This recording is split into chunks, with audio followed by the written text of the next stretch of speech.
Assalamualaikum warahmatullahi wabarakatuh. Yang terhormat Ibu Niki Pravitri MSI selaku dosen mata kuliah Filsafat Ilmu, kami dari kelompok 2 yang beranggotakan 5 anggota. Yang pertama saya sendiri Ina Lestari dengan NIM 666121009, kemudian Nurul Hasanah dengan NIM 666121006, kemudian Rifatul Hasanah dengan NIM 666121007, kemudian Pipit Mutia dengan NIM 666121008, kemudian yang terakhir ada Muhammad Najib dengan NIM 666121010. Kami di sini akan menjelaskan mengenai logika dan teori kebenaran untuk memenuhi tugas UAS mata kuliah Filsafat Ilmu. Pembahasan yang pertama akan dibahas oleh rekan saya. Di sini saya akan memaparkan materi tentang logika. Logika atau logos berarti perkataan, pikiran, dan pengalaman.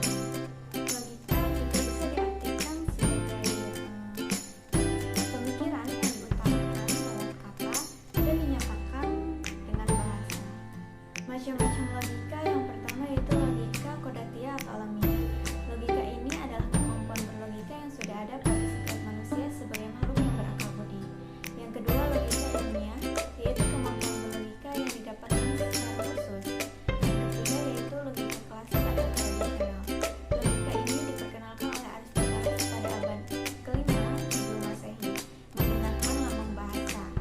Yang keempat, logika modern, yaitu logika yang menggunakan lambang non-bahasa. Logika ini mengarahkan prinsip-prinsip matematika pada logika modern. Sering disebut juga logika matematika atau logika simbolik.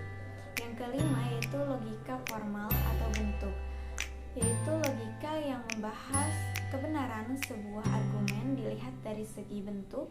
Kebenaran bentuk adalah kebenaran yang dimiliki sebuah argumen. Baik, di sini saya akan menjelaskan prinsip-prinsip dasar logika. Nah, ada asas formal. Nah, sebelumnya saya akan menjelaskan terlebih dahulu asas. Asas adalah pangkal atau asal dari mana suatu itu muncul dan dimengerti. Maka asas pemikiran adalah pengetahuan di mana pengetahuan lain muncul dan dimengerti. Kapasitas asas ini bagi kelurusan berpikir adalah mutlak, dan salah benarnya suatu pemikiran tergantung terlaksana tidaknya asas-asas ini. Ia adalah dasar daripada pengetahuan dan ilmu. Nah, asas pemikiran ini dapat dibedakan menjadi 3, yaitu yang pertama ada asas identitas. Asas identitas merupakan dasar dari semua pemikiran dan bahkan pemikiran yang lain. Prinsip ini mengatakan bahwa sesuatu itu adalah dia sendiri, bukan lainnya. Jika kita mengakui bahwa sesuatu itu Z, maka ia adalah Z dan bukan AB atau C. Bila dijadikan rumus, maka akan berbunyi bila proposisi itu benar, maka benarlah ia. Nah, yang kedua ada asas kontradiksi. Nah, prinsip ini mengatakan bahwa pengingkaran sesuatu tidak mungkin sama dengan pengakuannya. Jika kita mengakui bahwa sesuatu itu bukan A, maka tidak mungkin pada saat itu ia adalah A, sebab realitas hanya satu, sebagaimana disebut oleh asas identitas. Dua kenyataan yang kontradiktoris tidak mungkin bersama-sama secara simultan. Jika dirumuskan, maka akan berbunyi tidak ada proposisi yang sekaligus benar dan salah. Nah, yang terakhir ada asas penolakan. Asas penolakan kemungkinan ketiga. Nah, asas ini mengatakan bahwa antara pengakuan dan pengingkaran kebenarannya terletak pada salah satu pengakuan dan pengingkaran merupakan pertentangan mutlak karena itu tidak mungkin keduanya benar dan juga tidak mungkin keduanya salah. Jika kita rumuskan akan berbunyi suatu proposisi selalu dalam keadaan benar atau salah. Sejarah logika dan teori kebenaran pada abad Yunani kuno. Pada masa ini, Zeno yang berasal dari Citium yang disebut-sebut dalam sejarah sebagai peletak batu pertama. Digunakannya istilah logika. Tetapi pada masa ini persoalan-persoalan logika yang telah dipikirkan oleh para filsuf mazhab Elea, persoalan-persoalan yang diusung oleh mereka adalah masalah identitas dan perlawanan asas dalam realitas. Nah, Zeno yang sebagai filsuf besar dari aliran Stoisme membagi ajaran ke dalam 3 bagian. Yang pertama itu ada fisika yang dilukiskan sebagai leding dan pohon-pohonnya. Yang kedua itu ada logika sebagai pagarnya. Yang ketiga itu ada etika sebagai buahnya. Nah, pada masa ini juga Socrates yang lahir di Athena dan merupakan generasi pertama dari 3 ahli filsafat besar dari Yunani, yaitu Socrates, Plato, dan Aristoteles. Socrates menggunakan metode ironi atau meutika tekne yang de facto mengembangkan metode induktif. Oleh Plato, metode Socrates dibuat lebih ulum sehingga menjadi teori ide. Nah, menurut Socrates, ide adalah protopita, sedangkan benda-benda duniawi adalah ektipa. Selanjutnya, Plato memberikan dasar pada perkembangan logika, yaitu Bertalian dengan ideogenesis, masalah penggunaan bahasa dalam pikiran. Akan tetapi, logika sebagai ilmu baru terwujud berkat karyanya Aristoteles, yaitu To Organon, yang hingga kini masih diikuti polanya, yaitu yang pertama tentang ide, yang kedua tentang keputusan, dan yang ketiga tentang proses pemikiran. Nah, sesudah Aristoteles, Theophrastus mengembangkan logika Aristoteles dan kaum Stoa mengembangkan logika proposisi dan bentuk-bentuk berpikir sistematis, kemudian logika mengalami era dekadensi seiring dengan perkembangan ilmu yang menjadi dangkal dan sederhana. Selanjutnya, di masa ini Thales yang seorang filsuf dari Yunani pertama yang meninggalkan segala dongeng takhayul dan cerita-cerita isapan jempol belaka dan berpaling pada akal budi untuk memecahkan rahasia alam semesta. Nah, yang paling terkenal dalam penalarannya Thales adalah Thales pernah mengatakan bahwa air adalah arke, yang berarti prinsip atau asas utama alam semesta. Saat itu juga Thales telah mengenal logika induktif. Nah, selanjutnya di masa ini juga Aristoteles yang seorang filosof dari ilmuwan terbesar dalam dunia masa lampau yang melopori penyelidikan ihwal logika. Karya Aristoteles tentang logika dalam buku Organon dikenal di dunia barat. Pada masa Aristoteles, logika masih disebut dengan analitika atau bisa disebut juga logika formal. Logika pertama-tama disusun oleh Aristoteles pada 384 sampai 322 sebelum Masehi sebagai ilmu tentang hukum-hukum berpikir guna memelihara jalan pikiran dari setiap kekeliruan. Adapun murid Aristoteles yang menjadi pemimpin yaitu Lyceum yang melanjutkan pengembangan logika. Theophrastus di masa ini memberikan sumbangan terbesar dalam logika, ialah penafsirannya tentang pengertian yang mungkin dan juga tentang sebuah sifat asasi dari setiap kesimpulan. Nah, istilah logika untuk pertama kalinya dikenal oleh Zeno dari Citium pada 334 sebelum Masehi sampai 226 sebelum Masehi, yang memelopori yaitu kaum Stoa. Baik, di sini saya akan menjelaskan pada awal abad pertengahan. Jadi pada awal abad pertengahan hingga tahun 1941, perkembangan logika masih berkisar pada konsep logikanya Aristoteles, terutama predikasi dan logika proposisi. Dua karya tersebut ditambah karya Boethius dan Porphyrius seringkali disebut sebagai logika lama. Pada tahun 1941, 4 karya Aristoteles yang lain lebih dikenal sebagai logika baru. Logika lama dan logika baru diberi nama logika antik. yang dibedakan dengan logika modern atau logika suposisi yang dikembangkan para filsuf Arab. Kemudian pada abad ke-13 sampai 15, logika modern mengalami perkembangan yang cukup signifikan setelah ditemukannya metode logika baru oleh Raymond Lullus. Nah, kemudian metode yang dimaksud adalah ars magna, yakni semacam aljabar, pengertian untuk membuktikan kebenaran-kebenaran tertinggi. Nah, kemudian tokoh logika fenomenal zaman Islam adalah Al-Farabi. Al-Farabi pada tahun 873 sampai 950 Masehi yang terkenal mahir dalam bahasa Greek tua atau Yunani kuno, menyalin seluruh karya tulis Aristoteles dalam berbagai ilmu dan karya tulis ahli-ahli pikir Greek lainnya. Al-Farabi menyalin dan memberi komentar atas 6 bagian logika dan menambahkan 2 bagian baru sehingga menjadi 8 bagian. Al-Farabi adalah seorang komentator filsafat Yunani yang ulung di dunia Islam. Meskipun kemungkinan besar ia tidak bisa berbahasa Yunani, ia mengenal para filsuf Yunani seperti Plato, Aristoteles, dan Plotinus dengan baik. Kontribusinya terletak di berbagai bidang seperti bidang matematika, bidang filosofi, bidang pengobatan, bahkan bidang musik. Nah, karya Al-Farabi tentang logika menyangkut bagian-bagian berbeda dari karya Aristoteles, Organon, baik dalam bentuk komentar maupun ulasan panjang.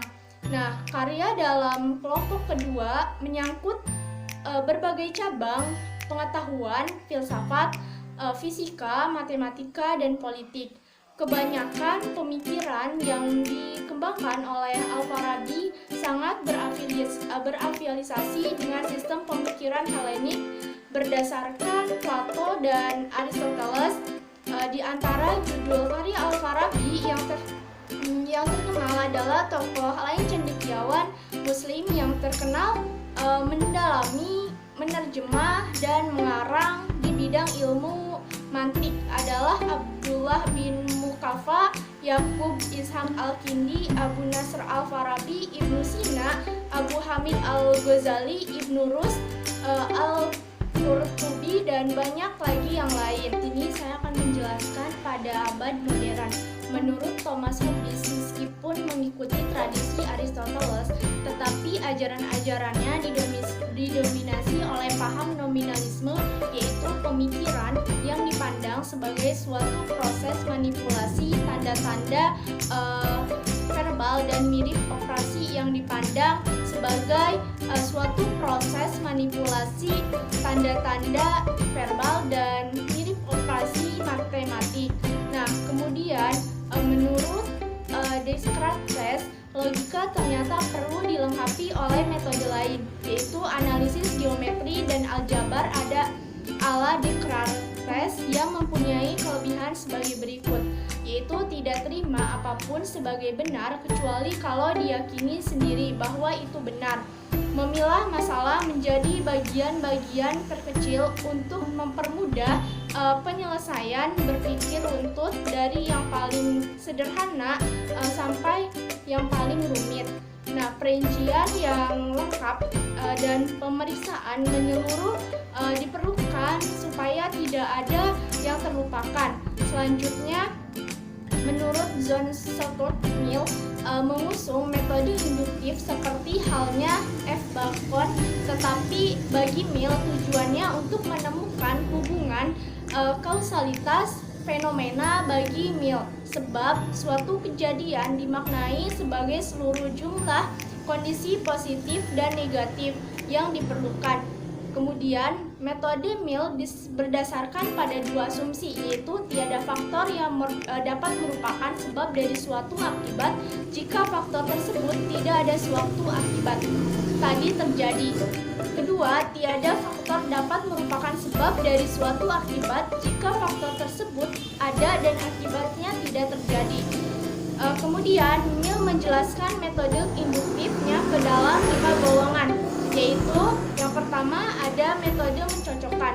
yaitu suatu sebab disimpulkan dari kecocokan dengan sumber kejadian. Nah, yang kedua ada metode membedakan, yaitu sesuatu sebab disimpulkan dari adanya perbedaan dalam peristiwa yang terjadi. Nah, yang ketiga ada metode mencocokkan, yaitu metode ini merupakan gabungan 1 dan 2. Nah, yang keempat ada metode perubahan selang-seling yang sering yang seiring. Nah, yang kelima ada metode menyisakan. Nah, kemudian yang terakhir menurut Kant dan J.W.R. Hegel telah memberikan pencerahan di bidang pemikiran logika. Kant memunculkan konsep logika transendental karena ajaran logikanya membicarakan bentuk-bentuk pikiran pada umumnya. Disebut transendental karena juga melampaui batas pengalaman manusia, yaitu ajaran 12 antene akal dalam berdialog dengan realitas. Antene akal tersebut adalah sebagai berikut. Pertama, itu ada aspek kuantitas, terdiri dari unsur kesatuan, kejamakan, dan keutuhan. Adapun beberapa kegunaan logika. Nah, yang pertama itu bisa membuat daya pikir kita menjadi lebih tajam dan berkembang melalui latihan-latihan berpikir. Yang kedua, dapat membuat seseorang berpikir tepat sehingga mampu meletakkan sesuatu pada tempatnya dan mengerjakan sesuatu tepat pada waktunya, atau bisa disebut juga berpikir efektif dan efisien. Yang ketiga, bisa membuat seseorang mampu membedakan alur pikir yang benar dan alur pikir yang keliru sehingga dapat menghasilkan sebuah kesimpulan yang benar dan terhindar dari kesimpulan yang keliru. Yang keempat, itu bisa membuat setiap orang yang mempelajari logika untuk berpikir secara rasional, kritis, lurus, tetap tertib, dan sebagainya. Yang kelima, itu dapat meningkatkan kemampuan berpikir secara abstrak, cermat, dan objektif. Nah, yang keenam, itu bisa menambah kecerdasan dan meningkatkan kemampuan berpikir secara tajam dan mandiri. Yang ketujuh, itu bisa memaksa dan mendorong orang untuk berpikir sendiri dengan menggunakan asas-asas yang sistematis. Yang kedelapan, itu bisa meningkatkan cinta akan kebenaran dan menghindari kesalahan-kesalahan berpikir yang keliru serta kesesatan. Yang kesembilan, itu mampu melakukan analisis terhadap suatu kejadian. Oke, baik. Di sini saya akan menjelaskan mengenai kesesatan dalam berpikir. Ilmu logika lahir bersamaan dengan filsafat Barat Yunani. Dalam usaha untuk menyebarluaskan pemikiran-pemikirannya, para filsuf Yunani banyak sekali untuk mencoba membantah pemikiran-pemikiran dengan para filsuf lainnya dengan cara menunjukkan kesesatan penalarannya. Kemudian sejak awal logika lahir telah menaruh perhatian atas kesesatan penalaran. Sejak awal itu juga kesesatan penalaran ini disebut dengan kesalahan berpikir. Apa sih yang dimaksud dengan kesalahan berpikir? Nah, kesalahan berpikir adalah proses penalaran atau argumentasi yang sebenarnya tidak logis atau tidak masuk akal, salah arah, dan menyesatkan. Oleh karena itu, adanya suatu gejala berpikir yang disebabkan oleh pemaksaan prinsip-prinsip logika tanpa perhatian relevansinya. Baik, perlu diketahui kesalahan berpikir sendiri dibagi menjadi dua bagian. Yang pertama, kesalahan material dan kesalahan formal. Yang pertama, kesalahan material. Nah, kesalahan material ini adalah kesalahan yang terutama menyangkut isi materi dari suatu penalaran. Kemudian kesesatan ini dapat terjadi karena faktor bahasa, kesesatan bahasa, atau yang menyebabkan kekeliruan dengan menarik kesimpulan, dan juga dapat terjadi karena memang tidak adanya hubungan logis atau relevansi antara premis dan kesimpulan atau kesesatan relevansi. Bisa dilihat dilihat dari kesesatan material tersebut digolongkan menjadi beberapa bagian. Yang pertama, kesesatan aksentuasi, yaitu pengucapan terhadap kata-kata tertentu perlu diwaspadai karena ada suku kata yang harusnya diberikan tekanan. Perubahan dalam tekanan terhadap suku kata tersebut dapat menyebabkan perubahan arti. Kemudian, karena itu kurangnya perhatian terhadap tekanan ucapan dapat menimbulkan perbedaan arti atau perbedaan makna, sehingga penalaran mengalami kesesatan. Kemudian yang kedua yaitu kesesatan aksentuasi nonverbal. Jadi contohnya ini yaitu sebuah iklan dengan 2,5 juta bisa membawa motor. Mengapa bahasa dalam iklan ini termasuk kesesatan aksentuasi? Karena nonverbal atau contoh kasus disebabkan karena motor ternyata baru bisa dibawa pulang tidak hanya dengan uang 2,5 juta. Kemudian yang ketiga yaitu kesesatan ekuivokasi. Nah, kesesatan ekuivokasi ini adalah kesesatan yang disebabkan karena suatu kata mempunyai lebih dari satu arti. Artinya, bila dalam suatu penalaran ini terjadi pengertian arti dari sebuah kata yang sama, maka terjadilah kesesatan penalar. Kemudian yang keempat yaitu kesesatan amfiboli. Nah, kesesatan amfiboli ini adalah kesesatan yang dikarenakan konstruksi kalimat sedemikian rupa sehingga artinya menjadi bercabang. Ini dikarenakan letak sebuah kata atau term tertentu dalam konteks kalimatnya. Nah, jadi akibatnya terlalu timbul lebih dari satu penafsiran mengenai makna, padahalnya hanya satu saja makna yang sebenarnya, maka akan pasti salah. Kemudian contohnya itu seperti dijual kursi bayi tanpa lengan. Nah, arti satu ini memiliki arti dijual sebuah kursi untuk seorang bayi tanpa lengan, sedangkan arti dua yaitu dijual sebuah kursi tanpa dudukan dengan lengan khusus untuk bayi.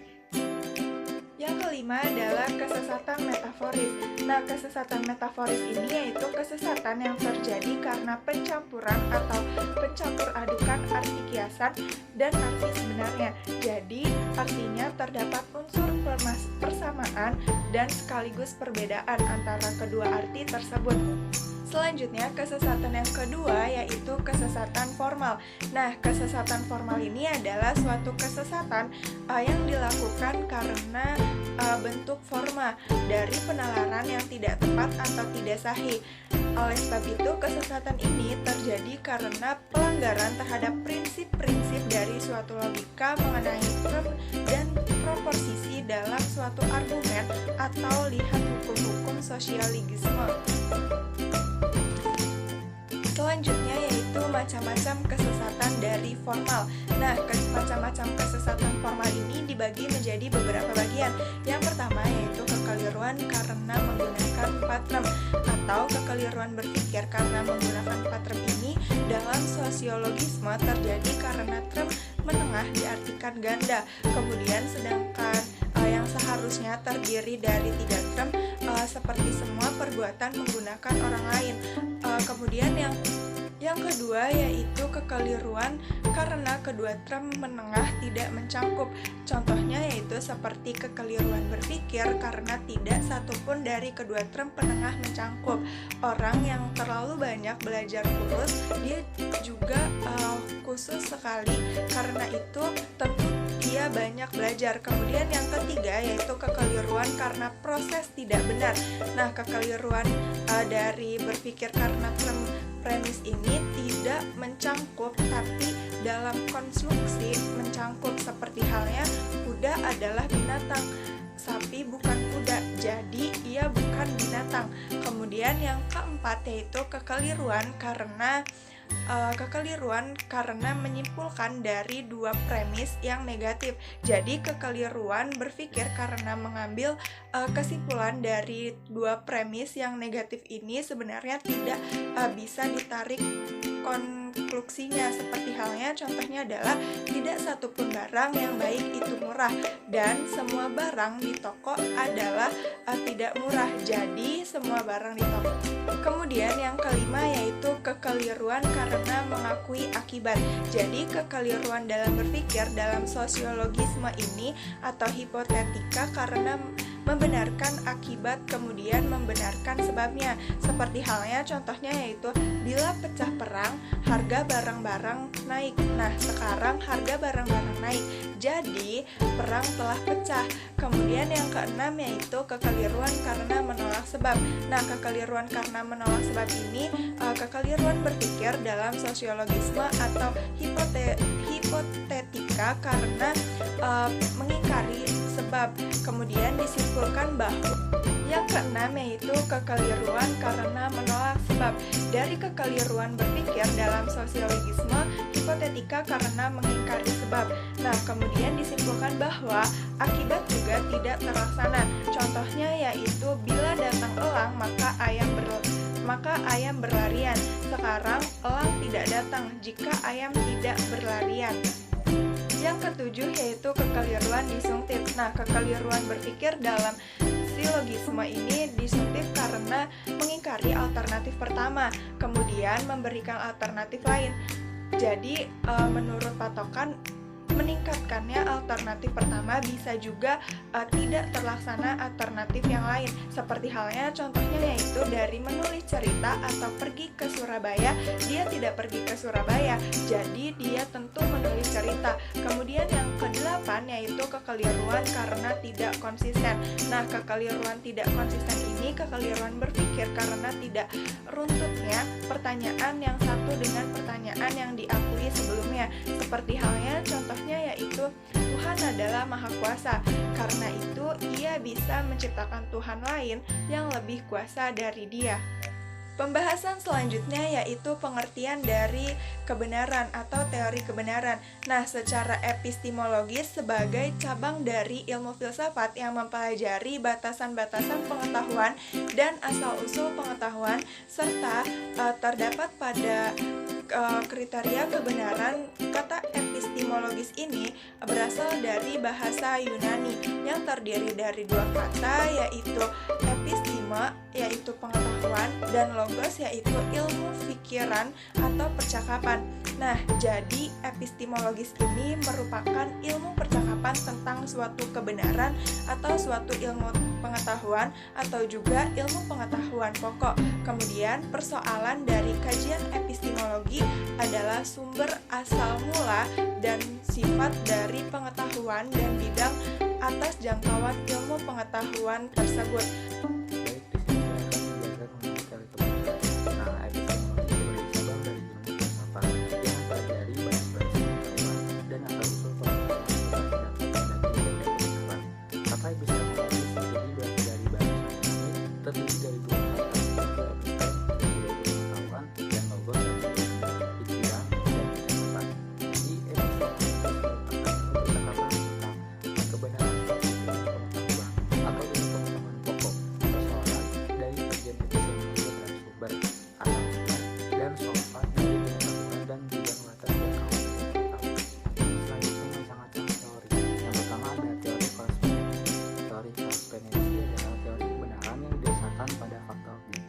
Sebagai dasar kebenarannya, teori ini menyatakan bahwa sebuah pernyataan dianggap benar hanya jika pernyataan tersebut berhubungan dengan fakta objektif. Dan fakta objektif tersebut adalah segala bentuk fenomena berupa tampilan visual, gelombang suara, rasa, maupun tekstur yang bisa ditangkap dari indera. Jadi kebenarannya ketika suatu kebenaran bisa disebutkan dengan adanya kejadian atau sesuatu yang tampak pada yang bisa dilihat oleh kita sendiri sehingga hal tersebut bisa dibenarkan. Sebagai contoh, di luar terjadi hujan. Dianggap benar jika ketika kita melihat keluar dan adanya hujan tersebut, gitu loh, adanya air yang turun dari angkasa. Hal tersebut bisa dikatakan menjadi sebuah kebenaran. Yang kedua ada teori koherensi, di mana pembuktian secara berulang-ulang pada teori korespondensi pada akhirnya akan melahirkan sebuah aksioma atau postulat yang pada umumnya berwujud sebagai kebenaran umum atau general truth. Matahari terbit. Pernyataan tersebut merupakan sebuah kebenaran umum karena sudah diyakini oleh semua orang bahkan dunia. Kita tidak perlu menunggu hingga esok pagi untuk membuktikan secara faktual bahwa matahari benar-benar terbit dari timur. Aksioma atau postulat adalah sebuah pernyataan yang dianggap sudah terbukti benar dan tidak perlu dibuktikan lagi. Karena sifat itulah yang dijadikan sebagai dasar dalam disiplin ilmu matematika dan bisa digunakan untuk membuktikan apakah pernyataan lain benar atau tidak. Menurut teori koherensi, sebuah pernyataan bisa dianggap benar hanya jika pernyataan itu koheren atau tidak bertentangan dengan pernyataan sebelumnya yang sudah terbukti benar. Nah, untuk dianggap benar, teori ini mensyaratkan adanya konsistensi atau tidak adanya pertentangan kontradiksi antara suatu pernyataan dengan aksioma. Karena itulah teori koherensi dikenal juga sebagai teori konsistensi. Sebagai contohnya, di dalam disiplin matematika terdapat postulat bahwa jumlah seluruh semua jenis gangguan segitiga berjumlah 180 derajat. Jika ada suatu pernyataan yang terdapat satu bentuk segitiga yang jumlah segitiga 10 derajat, maka tanpa harus menyaksikan bukti faktual segitiga tersebut, kita bisa menyatakan bahwa pernyataan orang tersebut tidak benar karena ia bertentangan dengan postulat. Seperti yang ketahui bahwasanya postulat itu suatu pernyataan yang tidak ada sebelumnya yang tidak terbukti. Nah, pernyataan orang tersebut memiliki kontradiksi dengan postulat yang sudah ada. Selanjutnya ada teori pragmatis, di mana teori pragmatis berbeda dengan dua teori sebelumnya dalam menentukan dasar kebenaran jika pada korespondensi dasar kebenaran ada fakta objektif dan pada teori koherensi ada konsistensi logis. Maka teori pragmatis meletakkan dasar kebenarannya pada manfaat praktis dalam memecahkan persoalan kehidupan. Tidak hanya berlaku pada dunia empiris, teori pragmatisme lebih lanjut juga bisa diterapkan berkaitan dengan objek pengetahuan metafisik.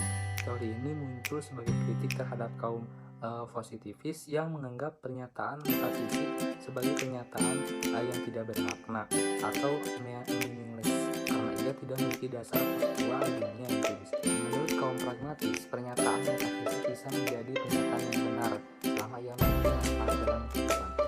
Contoh dalam ini contohnya neraka ada manusia yang berbuat jahat. Terlepas dari ketiadaan bukti empiris tentang neraka, pernyataan itu bisa dianggap sebagai pernyataan yang benar karena memiliki manfaat dalam menurunkan angka kejahatan. Selanjutnya yaitu teori performatif.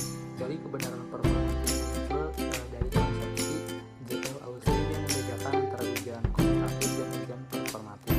Menurut tokoh filsafat analitika bahasa dari Inggris ini, pengujian kebenaran secara faktual seperti yang dapat diterapkan dalam teori korespondensi hanya bisa diterapkan pada ujian kuantitatif.